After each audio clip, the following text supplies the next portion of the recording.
Welcome to Talks at Google. My name is Ida Shen, Food Program Manager at Google and your host today. Please join me in welcoming today's special guest, award-winning pastry chef Dominique Ansel, as we discuss his latest cookbook, Everyone Can Bake, Simple Recipes to Master and Mix. Food and Wine has called him a Culinary Van Gogh, while the New York Post coined him the Willy Wonka of New York. Dominique has shaken up the pastry world with innovation and creativity at the heart of his work. He has been responsible for creating some of the most fêted pastries in the world, including the Cronut, the croissant-doughnut hybrid that took the world by storm and was named one of Time magazine's 25 best inventions of 2013. Dominique was named World's Best Pastry Chef in 2017 by the World's 50 Best Restaurants Awards. He was also named Business Insider's Most Innovative People Under 40 and was bestowed the prestigious Order of Agricultural Merit, France's second highest honor. Today, we'll be discussing Dominique's latest cookbook, Everyone Can Bake, navigating a turbulent year in the pandemic and his breakdown of the perfect croissant. Dominique, thank you for joining us. Thank you, Eda, for having me today. I am so very excited to be speaking with you today.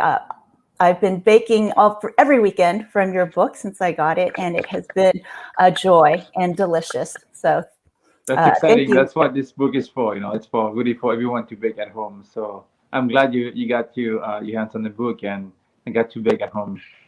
Yeah. The one thing that I noticed about this book is that much like the title, it's about mixing and matching. You have what I guess master recipes that then people can mix and match based on your suggestions and create almost very bespoke desserts. Yeah, I always tell people we don't reinvent the wheel every single time we make a recipe as a chef. We do have some foundation, some basic recipe that if you understand how to work with, you can tweak them and twist them a little bit to flavor differently, change slightly the texture, and make it your own. I always call this book the building blocks of pastries, putting things together and have the right foundations. So that allows you to make the recipe you like to make. Mm-hmm. It's wonderful. Thank you. I made a mocha buttercream ganache chocolate cake, which was enjoyed by everybody, all my neighbors and my family. So thank you for making me a great baker. Now, you have been quoted as saying that this is not a job, but it's a lifestyle, right? The dedication that one has to put towards their art and the amount of time and effort to run a business such as yours. You've just recently had a whole new lifestyle change, correct? Yes, that's right. That's true. That working in the kitchen is definitely challenging every single day. It's not easy. You must love it to do it. You must really dive into it to live it. It takes every single hours and minutes of your day. You have to think about food. You have to live food. You have to work with food all day long, even when you're not at work. And recently, yes, I just became a father about 10 months ago. So that definitely is taking a different turn into my life and the way I work. So it requires for me to be a little bit more at home, take care of my son, of course. Well, congratulations. Thank and you. Your son's birthday is a pretty auspicious day as well, right? That's right. He was born the weekend of Mother's Day, which was May 10th of last year, which is also the day we launched the Cronut about 8 years ago, what we call the birthday of the Cronut as well. So my son was born about 2 months early, and he decided to come to life the day where the Cronut was born, so May 10th. That's a coincidence, I would say. The stars were aligned for his Exactly. birth. And he came home on Father's Day, so did that make that an even more special? That's right. That was my gift for Father's Day, for my first Father's Day. He came home the day of Father's Day, so we stay. Of course, he was at the NICU for a little bit of time, for almost 40 days, and we got to come home, bring him home the day of Father's Day, which was, a great day, I guess. Yes, wonderful. And how has your work-life balance changed now that you're juggling parenthood and the demands of a bakery? Well, like obviously, like everyone else, like everything went upside down last year with the pandemic. We had to readjust what we were doing and how we're doing it in terms of business, in terms of like opening the bakery. Everything has changed now. I woke up for the longest time in the middle of the night, like I used to. So, but to feed my son, not to go to work. uh, I try to come back home a little bit earlier. Try to spend the weekend at home. Still work remotely from home with the team. But it's a big change. It's big time of adjustment and making sure like I make myself available for home as well. He's growing very fast, and my son needs me. He needs to see me. So I'm trying to balance between the team and my duties at home as well, my responsibilities at home. So it's not always easy, but I think we're on a good track to do well. Boy. So speaking of not being easy, you added to this pandemic, fatherhood, a demanding job with a whole new location that you'll be opening too, right? That's right. Yes, just to keep us a little bit more busy, we're putting a new place in New York, in Manhattan. So it's going to be in Gramercy Park, on 27th Street. We're opening a brand new location with a kitchen there. It's going to be our main production kitchen, and it's exciting. It's coming very soon. Starting moving in the equipment this weekend. So I'm really excited about it, and really excited to show people what we come up with.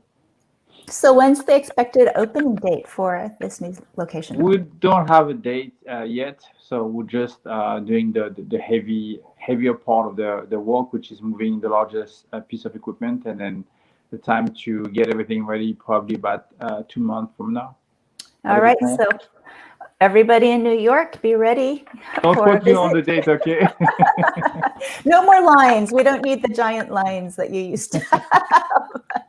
And speaking of that, during the pandemic, you had a very dedicated group of regulars who would come and see you, right?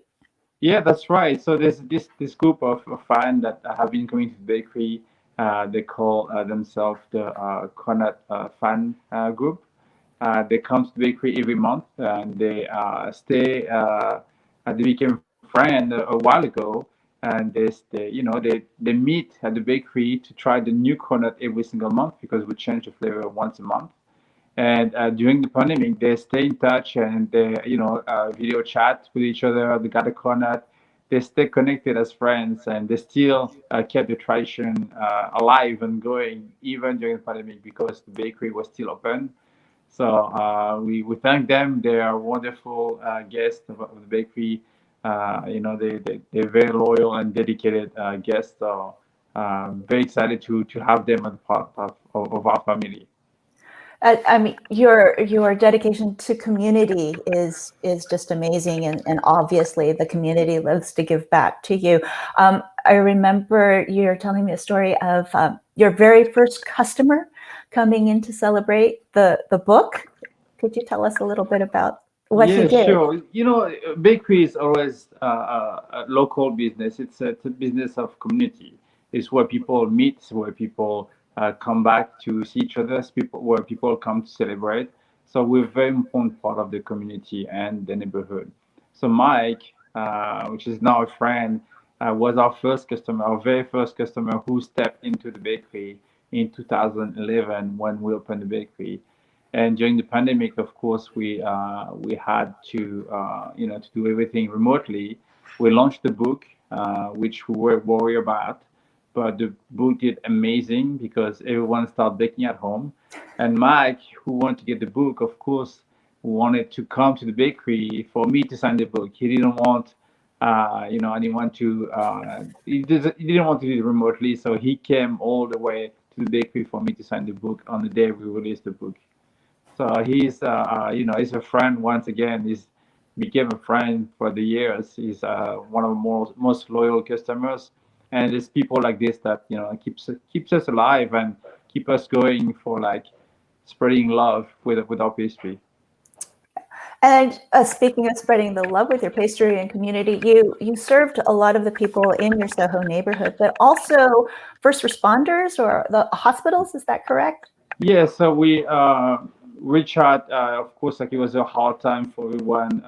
We'll never be thankful enough for all the doctors and nurses that have helped everyone in every cities of the country to make people feel better during this time of COVID, and for all the hard work and risk that they've taken.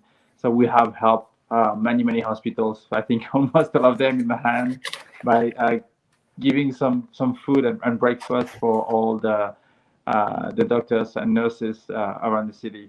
So there was a time for us to go above and beyond what we do in terms of hospitality and reach out to the community to give them, to thank them on behalf of everyone. So in many ways, it sounded like you were able to find that silver lining in 2020. Yeah, I think so. It was a bad year for everyone. There's no doubt. And looking back, I had a son last year, which was wonderful news. We reach out to the community, we stay connected with all our guests and the people that love the bakery. And we try not to look back too much. It was painful for everyone. We're looking forward now, and we're excited about what tomorrow can be. Yeah. Well, it looks like there's a light at the end of the tunnel, and with the new location coming forward, and this great book, again, I think there's a lot of comfort to be found. We're going to do a little exercise here where you're going to tell us a lot about the croissant, correct? On how you ensure the consistency and quality of all your bakeries around the world. And then I'm going to show you a few that I have here that are on the West Coast. So good. So yes, I'm a perfectionist. So I'm known for creativity, which I love, but I also love my French classics, and I know it's hard to get them right and perfect every day. What I've installed with my chefs all around the world is what I call cross-section photos, which I ask them to do every single morning. So before the shop opens, then this is some photos of what I have on my phone. I'll ask my chef to do a cross section and send me the photos so I can analyze and see the inside of the croissant to make sure it's been done properly, it's been fermented properly or baked properly, and I can tell by just looking at the photo if it's a good croissant or not. And based on this, I can make some small tweaking and small adjustments to perfect it. So I'm always looking for perfect croissant every single day. I still think that it's never perfect. It can always be better, but I definitely encourage my chef to keep on looking and thinking and tweaking the recipe so it's better every day. So could you please define the perfect croissant? There's so many things that goes into a perfect croissant. First, I'll say the first contact that anyone has with the food is visual contact. So you need to see those beautiful flaky layers from the outside, this golden dark coloration. The croissant should be shiny. So that's the visual aspect, right? It isn't. Yeah, that's not bad. Not bad? Yeah, that's pretty good. So it's not because it looks good from the outside that's going to be good inside. That's the next step. That's why we do cross section.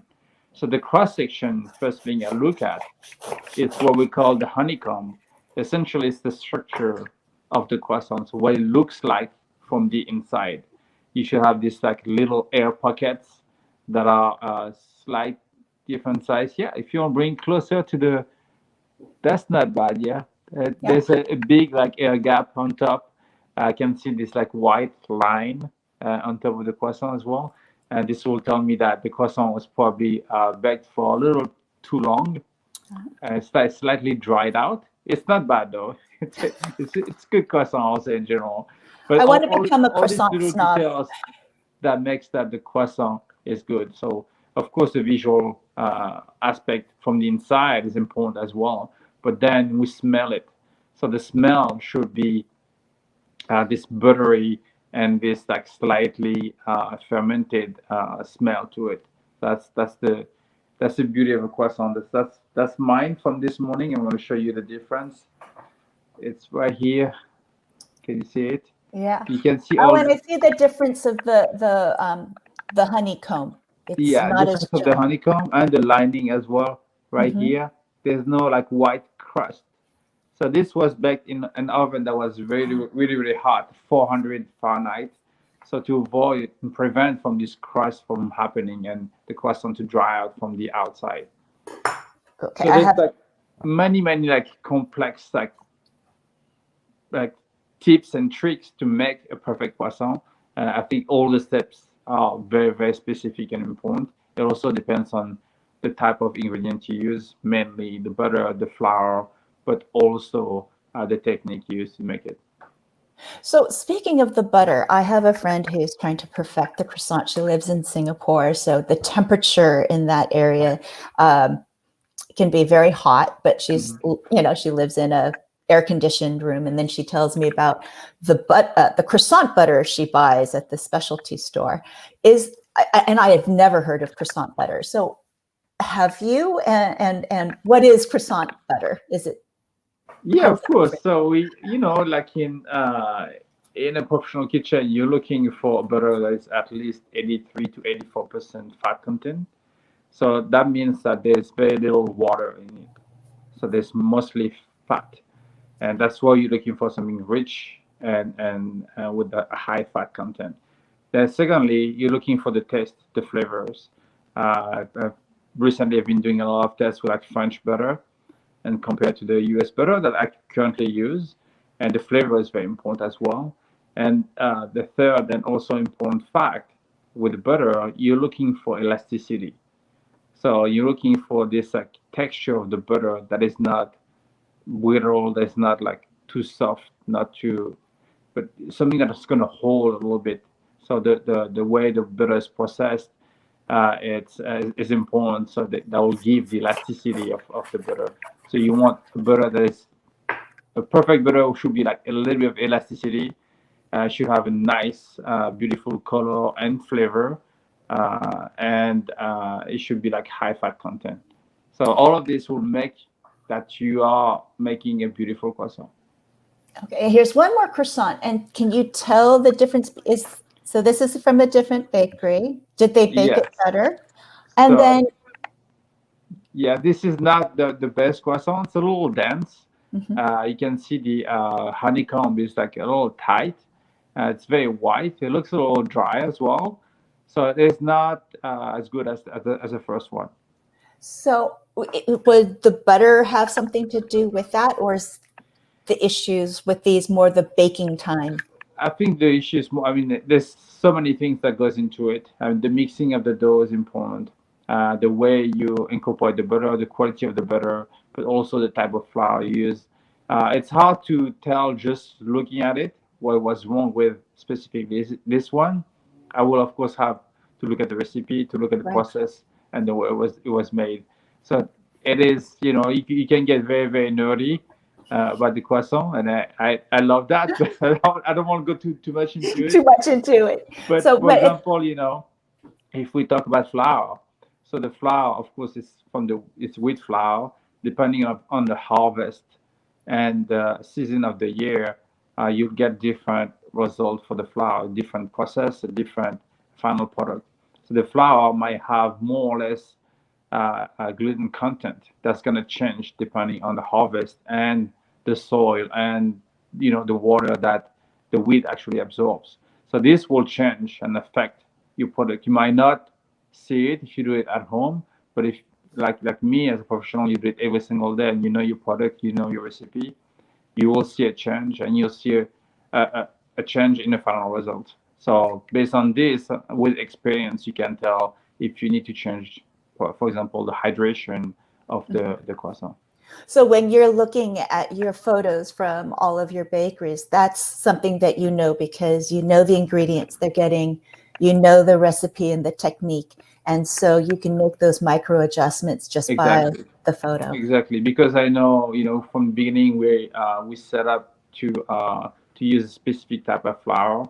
We do a bunch of tests and we see the results, so I can actually do it with myself and see it myself.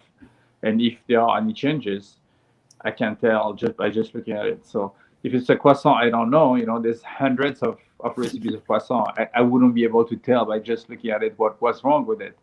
That's why I need to see like the entire process and know what ingredients are used.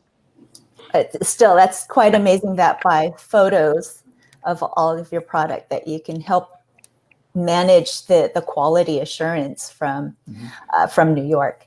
So now you've traveled. I remember reading that as soon as you got your passport, you went off to various countries and you tasted new things, and that's where a lot of your creativity and innovation comes from. Now that we haven't been traveling, where does some of that innovation or creativity spring from, or do you have like a notebook of all of the things that you've seen over the years? Well, I think you're right. I think travel for me is a great source of inspiration, opening my mind to different cultures, to different way of eating, different traditions, and different meeting different people around the world. Definitely opens my mind and to different things. Then I'll say, like for now, for years, I've been inspired by and with social media and platforms that can be inspiring. I always look for different industries that is not necessarily food or pastry related, and because I don't want get stuck into like looking what other people do, I want open myself to see what other industry do. For example, I love fashion. I love looking at the flow of a dress and the way it moves, and I love looking at the shadow of it, the colors. It All of this could be inspiring for me. A few years ago, I looked at nail art and to see all the tools that they were using and the process of painting nails, because it's so delicate, it's so intricate, so small, and it's like really like beautiful when it's well done. Also, lately I've been looking at woodwork or pottery. You seeing the tools again and the hands that goes into it, and see how people manipulate the clay or work with wood. I find it fascinating, and I find like really like inspiring to bring back into my industry, and like sometimes using some of the tools to do it, or using some of the techniques to do it, or like inspired by color or by pattern. It's really like opening yourself to like a bigger universe that the one you surrounded with every single day. Oh, well, that was just inspirational by itself. Thank you. I actually throw pottery and do work with clay, and I know that the reverse is true as well, in that lately people have using pastry tips to help with decorating their work. So Yeah, and I think for any creative, I think it's important to no matter which industry you work with, to go outside and to go behind like the things that and really open yourself to like, okay, let's be curious. Let's see what this is about. And even if it has nothing to do with your industry, sometimes, for me at least, it can be very inspiring. So if you were not in this industry as a chef, what else would you be interested in? That's a good question. I always told myself that I would have done something creative, or something creative with my hands. I love pottery art. I think it's beautiful the way you work with it.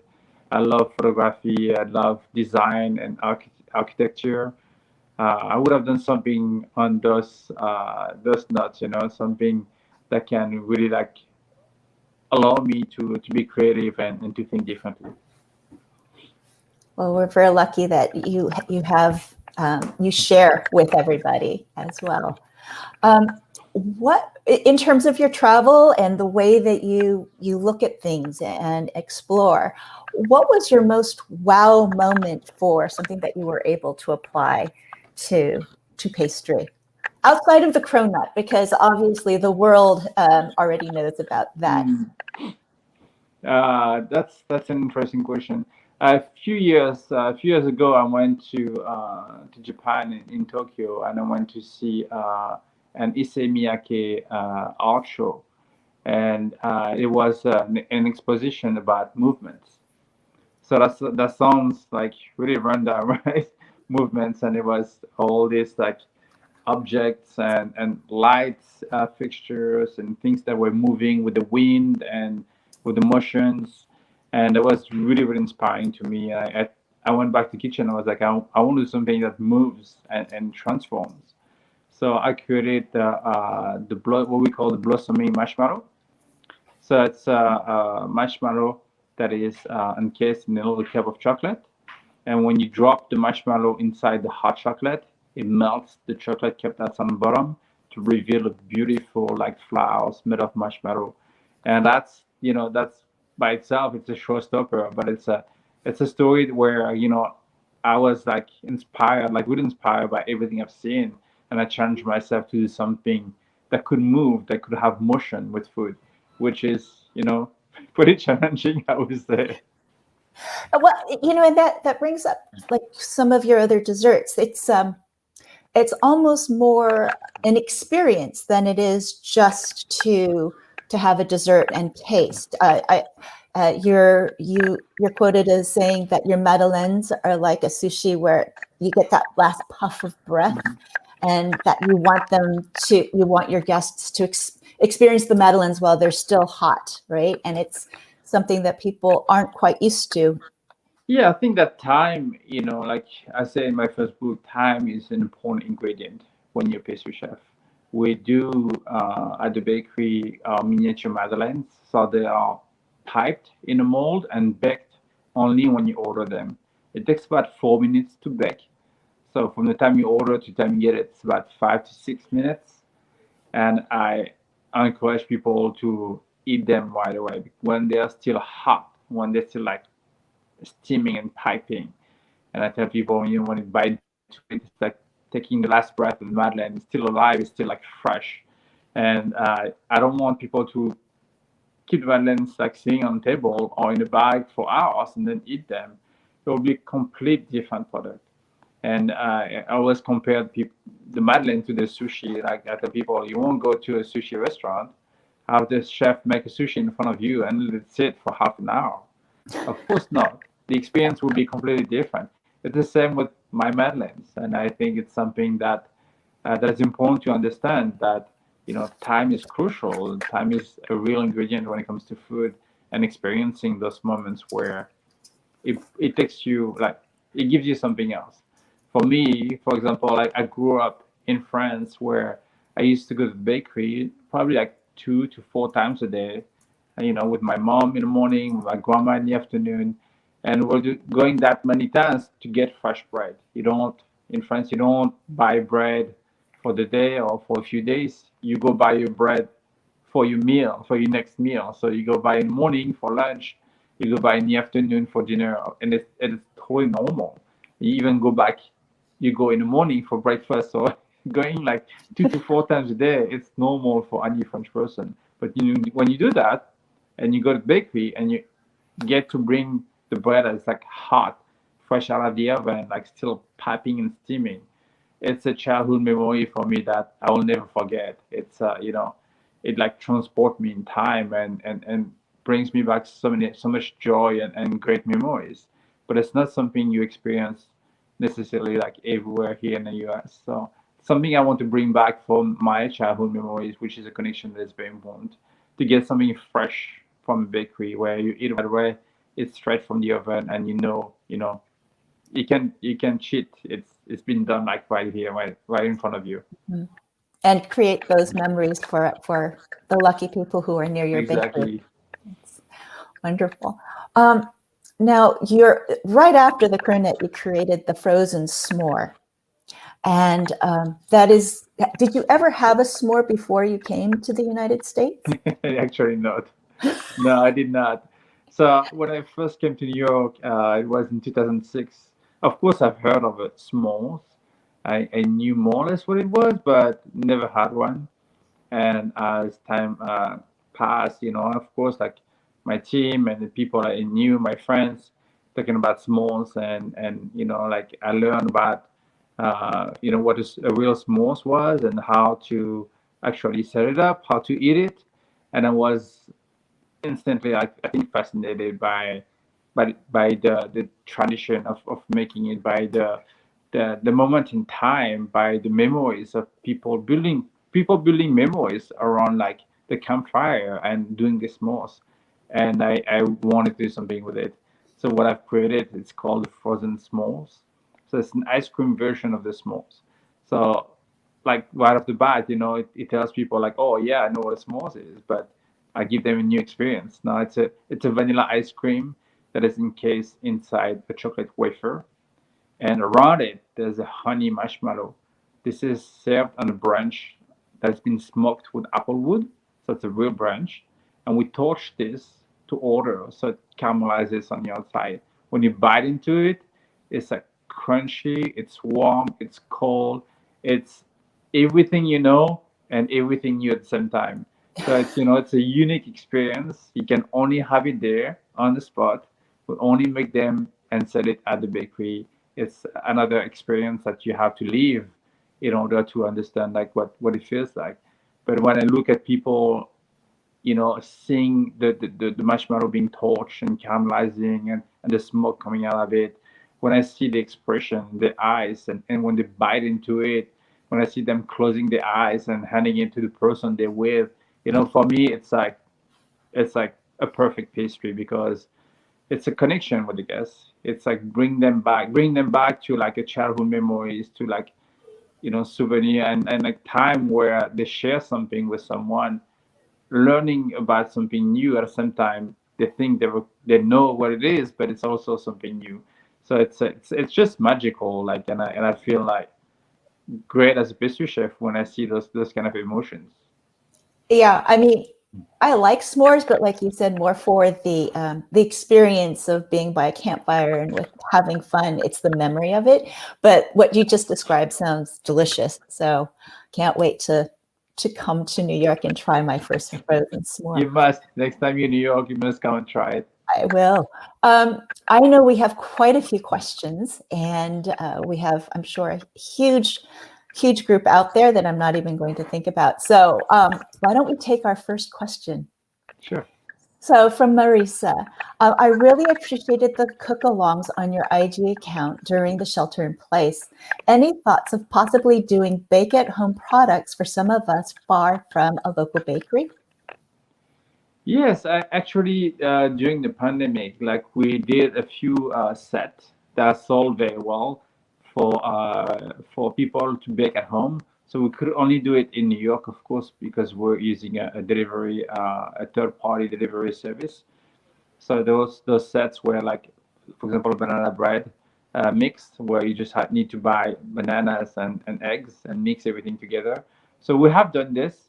I think during the pandemic it was great, and now with the book that we just launched, like people wants to bake a bit more at home. So that's why we still offer like simple recipes that everyone can follow with our new cookbook. Yeah, but for those of us who might be interested in still tasting some of your other products, you do have things that you can you're shipping, right, nationally. That's right. So it's with our new website, Dominique Ansel Online. We do ship nationwide, almost every state, and we do ship the Cronut, the DK, and a lot of great treats as well. We change them with the seasons, and it's wonderful to have found a way for us and to ship our pastries and our goods like across the country. Well, we're very lucky to be able to at least try some of those over here in California. Next question. From Justin, congrats on the little one and Cronut anniversary. I'd love to build my confidence baking until I can make cronuts. What is the best way to build solid fundamentals? What recipes should one perfect? Well, I think it depends on your skills to begin with. It really depends on how much baking you know how to do or not. But in my book, in my first and second book, there's different level for baking, so you can definitely tackle the easiest recipes like cookies or madeleine to begin with, and then if you feel like you feel good in the kitchen, measuring, scaling, and following the recipes and getting good results, you can actually like extend this to like a bit more complex recipes, like building a cake and such. And based on this, you can also like start tweaking the recipes. That's what I teach in my last cookbook, about adding your own tweak and twist and making those recipes your own. So also for the fundamentals, you just mentioned scaling. Is your recipes can have both imperial and metric for weight measurements. Which one's better? Well, I'm French. I grew up in French kitchen, and I've always worked with metrics. So for me, it's more precise, it's more scientific, and you get better results for sure. Cups and tablespoons and teaspoons are good if you don't have a scale. But if you want to be a lot more precise, definitely like it's one of the kitchen tools I always tell people to buy a scale. Buy a scale, it's easy to use. It's a lot more precise, and you'll get better results. Now, Yeah. even More if I look at consistent. the medical industry, for example, in the US, everyone uses metrics because it is more precise, and it's helpful, especially when it comes to baking, where it's very scientific. Thank you. Next question from Jerome. What's the greatest misconception that many home bakers have? If you could give us just one piece of advice, which would it be? Misconception. I think it depends what kind of misconception we're talking about. I think when we talk about baking, I will say that a lot of people think that baking is like cooking, where if you mess it up, you can, like add a little bit of something, add a bit of flour, fix it, and like it will be fine. It's not. The minute you mess it up, it's hard to reverse and to go back. I think the best advice I can tell actually like is to really buy a scale and follow the recipe. Before you do a recipe, make sure you read through it. Take a minute, take 2 minutes, read all the steps, read the ingredients, and before you start baking, make sure you have everything you need. It doesn't have to be like intimidating. Baking is just like a bit of science. So long you have everything you need to do it, and so long you follow all the steps, you'll be successful. Yeah, But there's no shortcut. That's the thing. That's a good misconception. There is no shortcut. So next question from Ron. How do you know when you've made it as an expert at a certain pastry? Thanks. Well, it's a tough question. I think you don't tell that to yourself. I think people will tell you when your level of confidence in the kitchen showing. For example, as a young chef, I didn't have the confidence. I didn't know how much I was doing when I started. But when I started to be promoted, everything changed for me. Everything changed. Everything became different. Where people were giving me promotion, people were giving me more responsibilities. And the more you go, and the more you feel, and you gain the confidence. And it's for the world to tell you that you're an expert. It's not for yourself. It's when you have the recognition of people, when they enjoy what you do, that you are an expert, I would say. So speaking of that confidence, when you're creating something new, how many times do you test it until you feel that it is perfect? Or It's How's hard yours to feel? tell. It's hard to tell. Sometimes I testing in kitchen, I test it like once or twice, and they come out like really good. And I tested it a third time, and that's it. And sometimes I test it for a few months before being happy with the result. It's there's a line between like creativity and science and technique, and you have like to really like merge that lines with the three so it works. I often think of things that are crazy that people don't think about because it's too hard, it's too complicated, it's like it requires too much time. But I like to challenge myself to take on those things and make it work no matter what. So sometimes, you push a little too far, it's not gonna work.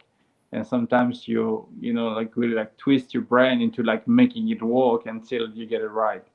And there's no rules, it depends on what you're working on, depends on the time you have to do it, the challenge you have to do it.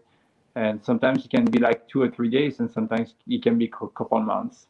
And you keep this as backup. I always have at least like 20 or 30 like running ideas. And might test it like this month for test something for Mother's Day, and if it doesn't work, I might get back to it next year with some more ideas and test it again. Or I might challenge myself to like make it work and work on it every single day. Well, then I think that also helps answer Ram's question, because you might become an expert at something rather quickly for certain things, and then at another recipe, you might always be a beginner until you put that effort in, like you just described. Yeah, that's true. I think also being an expert is like understanding the basics and the foundations of what you do, and knowing when you can tweak it, or and knowing when you shouldn't touch it. That's good advice. Next question. I know we have quite a few out there. So, from Estefania, I had to do research to figure out how to adapt your ganache recipe since they use gelatin, so not traditional. Any advice for how to adapt recipes to change the flavors? Yeah, I would say just one quick thing about gelatin. There's different type of gelatin on the market. The regular gelatin will might have animal base. Sometimes, like we use fish gelatin. There's also vegetable gelatin on the market. So this is one thing. When it comes to flavors, for my ganache recipe, I always tell people to infuse the cream or the milk. Infuse the cream with something. For example, take basil, infuse the basil in the milk for like 20 minutes, and then strain it out. You have a basil base flavor ganache. So you can use spices, you can use like citrus, you can use fruits. There's a lot of things you can use to like infuse and add flavor to your ganaches and your recipe. And that's what I teach in my new cookbook. And you have a rosemary brownie recipe that was delicious. I never, when you think about rosemary, you think almost savory, but this was That's right. a lovely combination of both. Next question from Taz. How do you memorize your recipes? Do you memorize the ratio of the ingredients to one another? That's a good question. I don't. I know all ingredients that go with it. It goes in a recipe for most of them, and of course I keep track. I have folders with all my recipes. I edit them all the time. We have different size batches based on what we need. Sometimes we need to make 1 kilo of it. Sometimes we need to make 20 kilos of it. So it changes all the time. I don't memorize every numbers, but I do keep track and keep the recipes well organized and edit it as we go. It is very, very important. As you know, things might change. You might make changes to the recipe, so you'll make sure you don't make a mistake of using an old recipe. But I don't have the memory where I can memorize everything, and I don't know any chefs that actually do. What about the technique?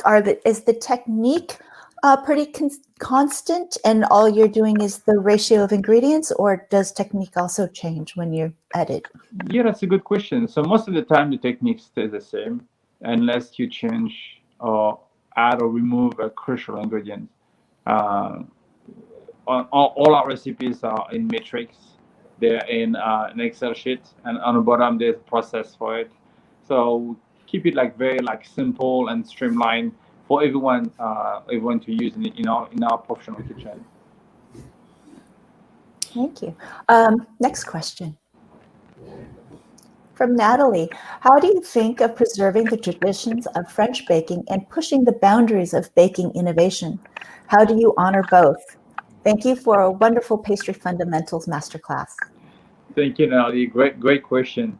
I think that the French classics are vital, and they're so important. We need to keep them. We need to preserve them. That's why, when in my bakery on Spring Street, my bakery, I don't mess around too much with the croissant. A croissant should be classic. It should be beautiful. It should be well done, fresh every day. We do what we call a cannelé de Bordeaux. It's like portable, like creme brulee, where the outside is like crunchy and caramelized. Same with this, I don't mess around with this. I don't flavor it. I don't change the shape. I don't change the way it's done. I do it like perfectly with great ingredients. And beside this, there's many things you can do to keep on exploring and experiencing different pastries. But when it comes to French classic, I like to keep them the way they are and give them the respect of getting it done like right and done well every day. Thank you. That was a really great question too. And I have to say the masterclass was wonderful. I really enjoyed that as well. Thank you. Next question.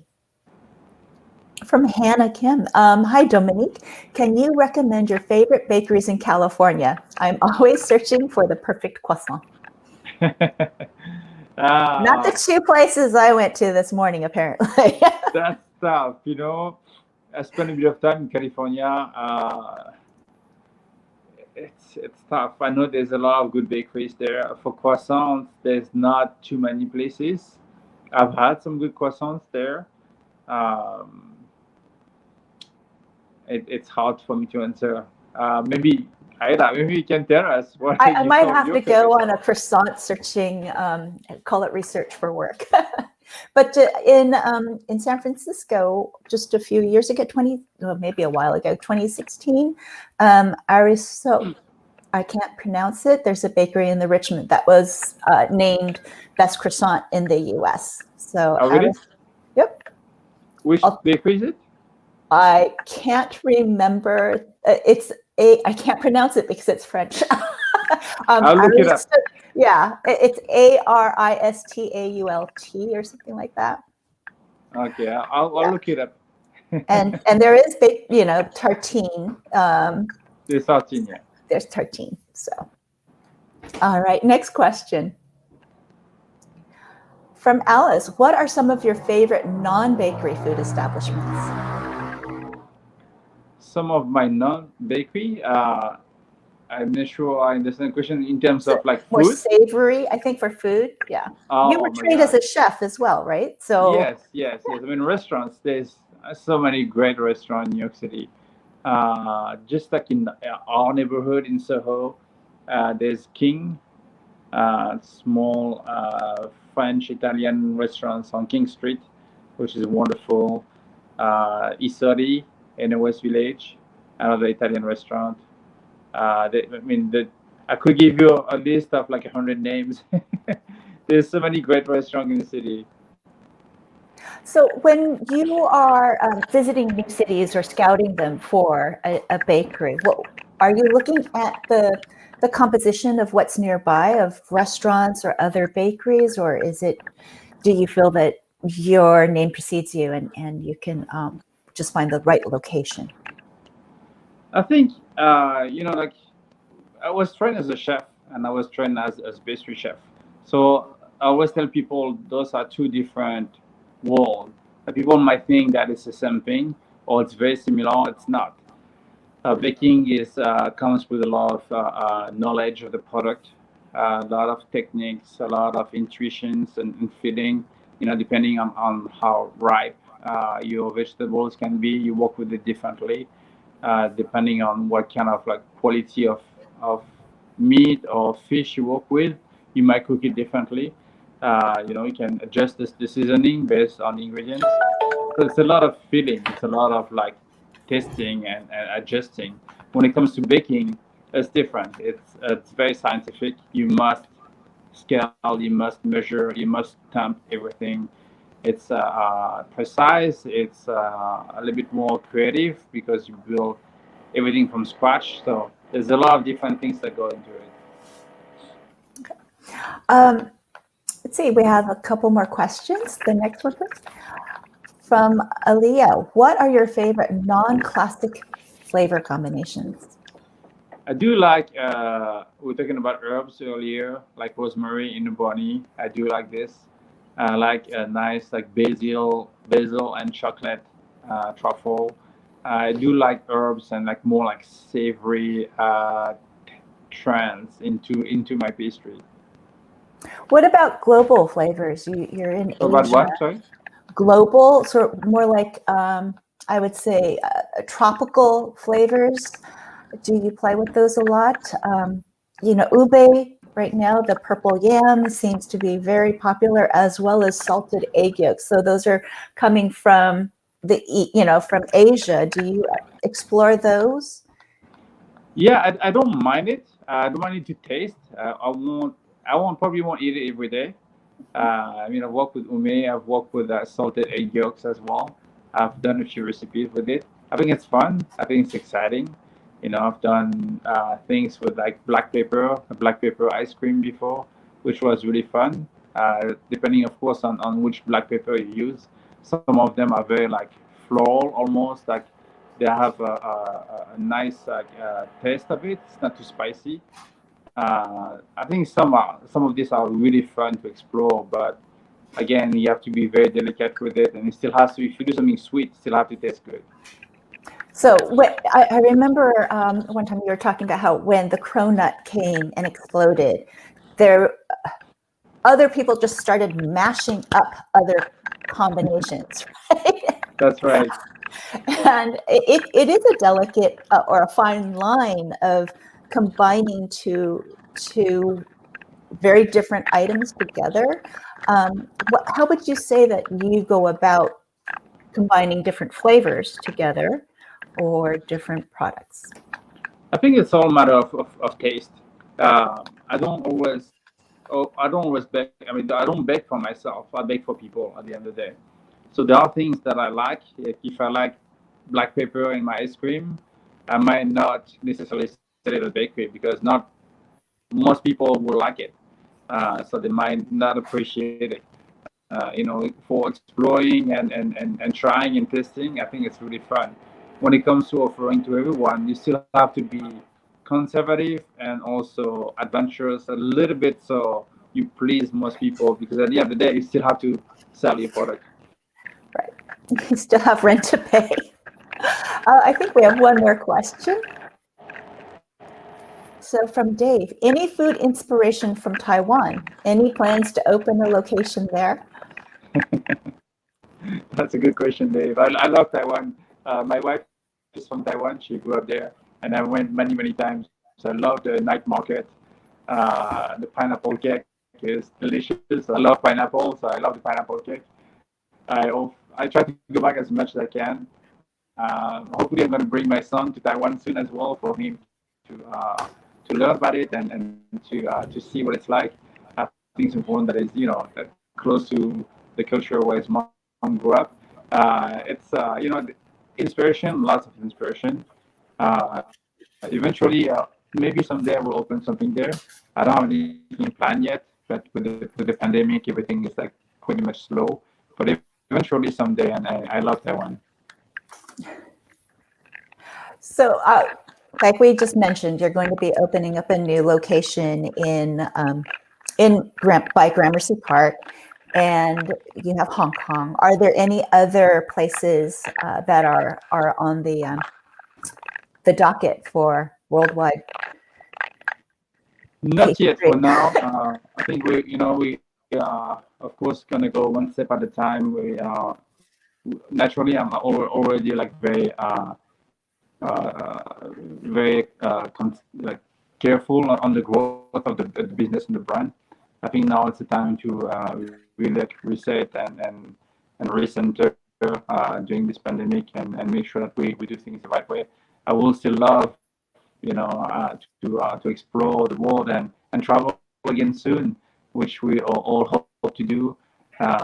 We take it one step at a time and we see what comes to us. So exciting. Like I said, we're always ready to have you come to Northern California because you were in LA, and we're very different. So we'll be welcoming you with open arms, and then I can just take you to that bakery because I can't remember its name. Sounds good. So the last note before we do sign off, of your 2 cookbooks, what are the 2 recipes you would suggest that we all make from it? So from the first book and then from the second book. Yeah, sure. So I will say from the first book, the Madeleine recipe, which we talked about earlier. It's a simple recipe, but it's like a wonderful one, and you will experience something hot and fresh from the oven. And you must, if you do this recipe, you must eat them right away when they're still hot. That's the whole experience. And if you have guests at home after dinner, you can easily pipe it, put it in the oven, serve it right away, and it's a unique experience. And from my new cookbook, I really love the pavlova. This beautiful, like, shell of meringue that's crunchy on the outside, like soft and tender in the center with some fresh fruit and cream. It's just beautiful. That'll be perfect for the spring, and that's all the berries that are coming forward. And I do, for those of you who are interested in making the Madeleines, plan ahead because you have to let the batter sit overnight, or can we make that early in the morning and wait till the evening? Yeah, that's right. Better to do the day before or the morning for the evening. Yeah. Okay. That's to rest for a couple hours since there's the baking powder inside. Okay. So again, back to read your recipes, make sure you've read it, and don't think that you can just go in and bake it and have Madeleines, because I did do that and had to wait a full 24 hours before I got my puff of Madeleine life. But Dominique, I want to thank you for spending time with us and sharing with us some of your inspirations and your creative mind. I know I was really inspired by what you were saying of going out and outside of what your normal work is in order to find that creative spark and innovation. And wish you. Thank you so much for having me today. It was great to share with you some of what I do every day and share the cookbook that I have. They're really they're made for people to be learning and to be excited about pastry. I know sometimes it can be a little bit intimidating, but really, if you follow the recipes and you have all the ingredients and the tools, it's not that hard, and you really like spread love around you when you make those pastries.